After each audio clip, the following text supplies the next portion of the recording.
Well, the other big story, the UN's nuclear watchdog has sounded an alarm over the attacks on the Zaporizhzhia nuclear power plant in Ukraine. The International Atomic Energy Agency has said the attack on the power plant has raised the risk of a major nuclear accident. The giant Russian-held nuclear plant with 6 reactors is on the front line of the Russia-Ukraine war. Now, Russia said Ukraine was behind the attack that injured 3 people. Ukraine has denied any involvement in the attack. Kremlin has called Ukraine's drone attack on the power plant a very dangerous provocation. The IAEA has repeatedly warned against such accidents or attacks. UN officials present at the site reported damage at Reactor 6.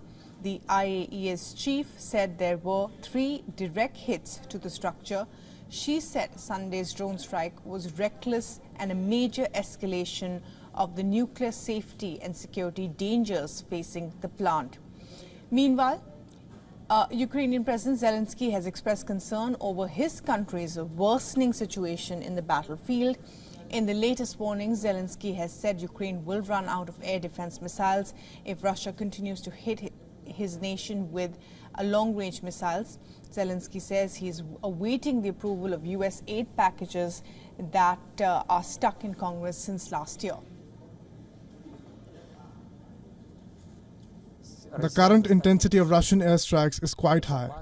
As of today, we have a reserve of air defense, but I believe we need to think about tomorrow. The intensity could stay the same, and then we wouldn't have enough. If they keep hitting Ukraine every day, the way they have for the last month, we might run out of missiles. Meanwhile, the British Foreign Secretary David Cameron is expected to urge U.S. lawmakers to approve a new package of aid for Ukraine during his Washington visit this week. The UK has reportedly urged Congress that it is putting the security of the West at risk by continuing to hold up funding. Stop saying change through trade. That's not a... And well, Lim Miguni is now joining us live from Kyiv for the very latest on this. And Lim, tell us a little bit more about what's happening at the moment. The drone attack included 3 direct hits against the facility as main reactor containment, we believe. And Russian authorities have accused the Ukrainian military of carrying this out. What is Kyiv saying at the moment?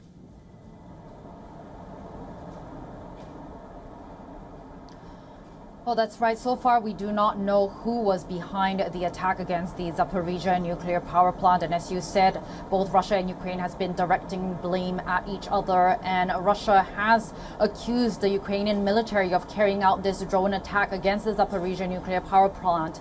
Rosatom, which is the nuclear power corporation, released a statement saying that the first strike hit near the station's canteen and that subsequent attacks hit near a cargo loading area and also the dome of the plant's 6th power unit. And the Russian Foreign Ministry spokeswoman Maria Zakharova has urged world leaders to condemn what she called an act of nuclear terrorism. But as you mentioned earlier, the Ukrainian military intelligence has denied any involvement, and the spokesman Andriy Yusov has said that Moscow may have been behind the attacks, that Russia may have staged what he called a false flag strike against the Zaporizhzhia nuclear power plant in an attempt to undermine international support for Ukraine. So these statements have not yet been independently verified, but what we do know is that the IAEA did confirm there were indeed 3 direct hits to the facility, and IAEA officials also said that there may have been 1 casualty as a result of the attacks. But according to plant authorities, fortunately, there's not been any serious damage to the facility and that radiation levels are normal.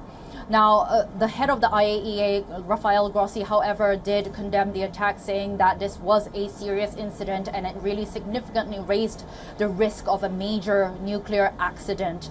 Now, the Zaporizhzhia nuclear power plant has been under Russian control over the past 2 years since the start of the full-scale invasion, and its safety has been the source of great concern for IAEA officials and Western officials.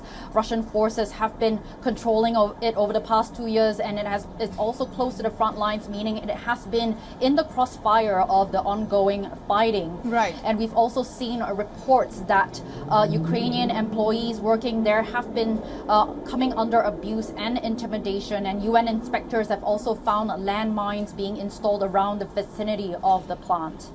Yeah, right. Lim Miguni, also, with the recent escalation at the nuclear power plant, which is considered extremely dangerous, there will be fresh demands for the nuclear power plant to come under a neutral agency, maybe the UN.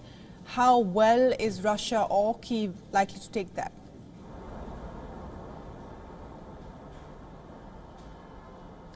Ukraine is definitely supporting this idea of more transparency.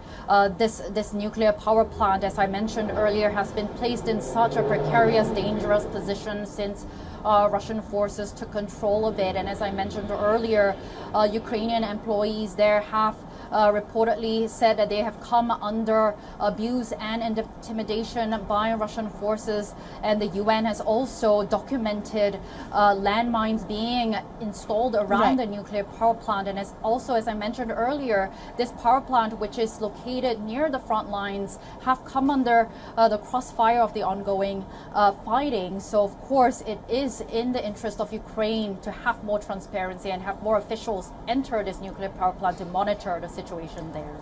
Right, Lim. Thanks very much indeed for joining us with the very latest there on the latest tensions between Russia and Ukraine.